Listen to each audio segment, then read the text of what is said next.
হায়দরাবাদের মাঠেই গত বছর ভৎসনা করেছিলেন লোকেশ রাহুলকে। সেই মাঠেই বৃহস্পতিবার জড়িয়ে ধরলেন ঋষভ পান্থকে। একই মাঠে দেখা গেল দুই ছবি।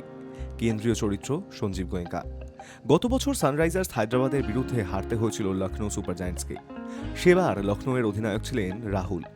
দলের হার মানতে না পেরেই মাঠে তাকে ভৎসনা করেছিলেন মালিক গোয়েঙ্কা। বুধবার তার দল জিতেছে। হায়দরাবাদকে 5 উইকেটে হারিয়ে জয় তুলে নিয়েছে অধিনায়ক পান্থের দল। তাই জয়ের পর মাঠেই জড়িয়ে ধরলেন নতুন অধিনায়ককে, সঙ্গে মুখে চওড়া হাসি। প্রথমে ব্যাট করে 190 রান তুলেছিল হায়দরাবাদ। লখনৌয়ের বোলাররা সেভাবে জুটি গড়তে দেননি ট্র্যাভিস হেডদের, যার ফলে 200 রানের গণ্ডিও পার করতে পারেননি তারা।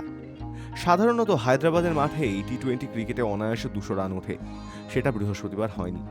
রান তাড়া করতে নেমে 23 বল বাকি থাকতেই জয় তুলে নেয় লখনৌ। নিকোলাস পুরানের 26 বলে 70 রানের ইনিংস হায়দরাবাদকে এক প্রকার উড়িয়ে দেয়। ডেভিড মিলার ছক্কা মেরে ম্যাচ জেতান, আর সেই সঙ্গেই মাঠে নেমে আসেন গোয়েঙ্কা। গত ম্যাচে বিশাখাপত্তনমে দিল্লি ক্যাপিটালসের বিরুদ্ধে হেরে গিয়েছিল লখনৌ।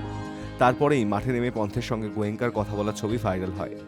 যদিও দুজনে শান্তভাবেই কথা বলেছিলেন, তবে রাহুলের স্মৃতি ফিরতে সময় লাগেনি।